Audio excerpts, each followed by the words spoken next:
This is OwlUp, where learning happens in minutes, not hours.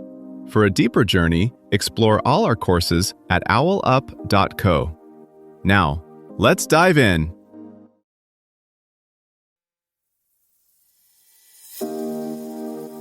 Welcome to Chapter 3 of How Empires Actually Collapse, where we're diving into one of the most obvious yet complex reasons empires fall apart. Their armies stop working. Today we're exploring how military forces can go from conquering the world to barely holding things together, and why even the mightiest war machines eventually break down. Let's get into it. A superpower can win every battle for a century, and still be setting itself up to lose everything.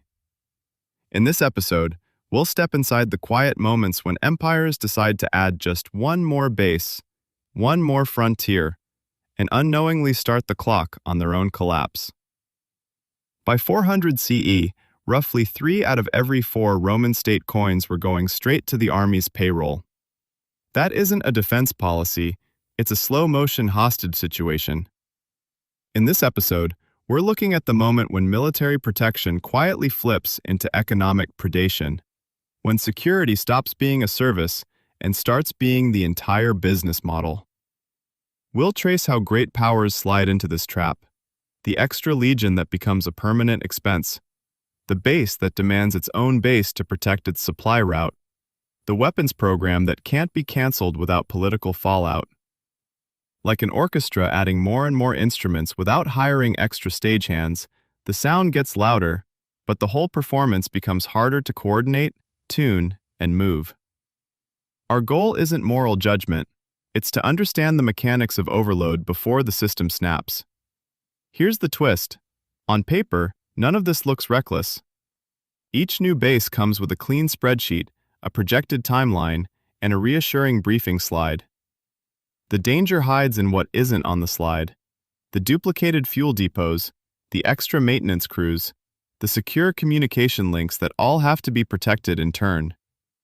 Leaders see a map with neat icons, logisticians see a tangle of obligations. Our focus in this episode is that invisible layer, the pipes, cables, warehouses, and training pipelines that quietly determine how long a power can punch above its real weight.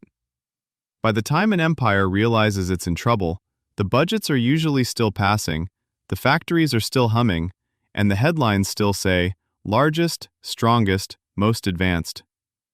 The stress shows up first in the places no one campaigns on: training hours quietly cut, spare parts arriving late, old equipment kept just one more year. This is where numbers matter. When Roman leaders let their payroll rise toward 3/4 of state spending, they weren't just paying soldiers, they were freezing almost everything else. Roads, ports, and administrative reforms slowed. Innovation shifted from do things differently to do the same thing with slightly sharper tools, because there was no slack left to experiment. Modern states hit a similar wall in a different language: GDP percentages, debt ceilings, bond markets. Kennedy's work shows that once a country sustains double-digit shares of national income on armed forces over decades, something gives. Education, civilian infrastructure, and basic research get squeezed. That slowly undermines the very productivity that made high spending possible. The twist is that overreach doesn't have to mean planting flags on new territory. The Soviet Union's late Cold War burden came as much from trying to match U.S. technology and global posture as from controlling land. They poured resources into parallel systems, space, missiles, nuclear submarines, without building a flexible, innovative civilian economy underneath. When oil prices dipped and growth stalled, the structure had no cushion. Today, large powers thread another needle: global basing networks, expeditionary forces, and high-end weapons that all assume uninterrupted funding and stable politics at home. The danger isn't a single disastrous battle. It's a gradual divergence between what the plans assume and what the society can actually sustain. Like a touring band that keeps booking bigger venues while cutting rehearsal time, the show can look impressive, right up until a small mistake cascades into a public breakdown. The crucial pattern: rigidity plus overcommitment. When doctrine, procurement cycles, and alliance promises all harden at once, leaders lose the ability to scale down or pivot without admitting weakness. That's when a distant crisis, a technological surprise, or a financial shock can turn a manageable strain into a systemic break. The warning signs usually show up in unglamorous corners. In late Rome, quartermasters struggled first.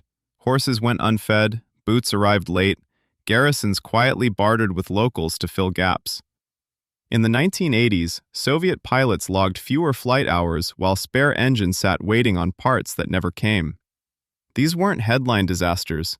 They were tiny, local negotiations with scarcity that, multiplied across a system, rewired how it worked. US-based politics offer a contemporary glimpse. Every overseas installation spawns its own ecosystem of contractors, local suppliers, schools, and housing that quickly acquire domestic defenders in Congress.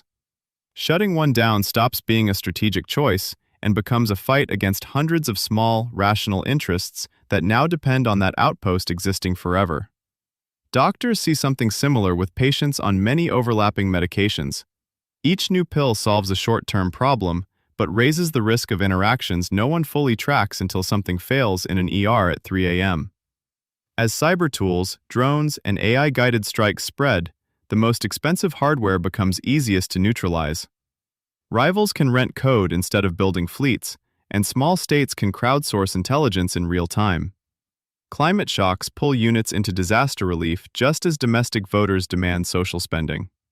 The quiet race won't be for bigger arsenals, but for agile logistics, dual-use tech, and leaders willing to prune old commitments before events do it for them. The twist is that breakdown rarely announces itself with a single disaster. It creeps in as shortcuts, deferred upgrades, and temporary fixes that never unwind. Think less about spectacular wars, more about brittle systems. When tech lets small actors jam big machines, the actors who last are the ones willing to cut weight, not just add armor.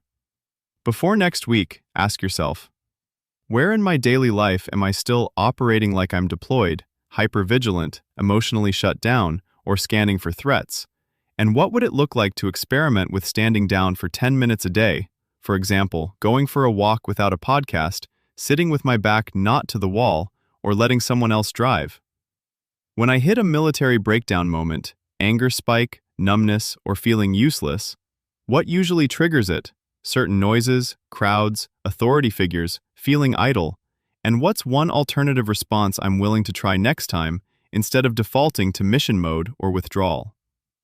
Who in my current life has earned the right to hear the unfiltered version of what I went through? And what's one very specific story, a patrol, a loss, a near miss, I'm willing to share with them this week so I'm not carrying it completely alone? This was OwlUp, your daily step forward. This series continues with more chapters on OwlUp.co. Visit OwlUp.co to access the complete course and continue your learning journey. See you there!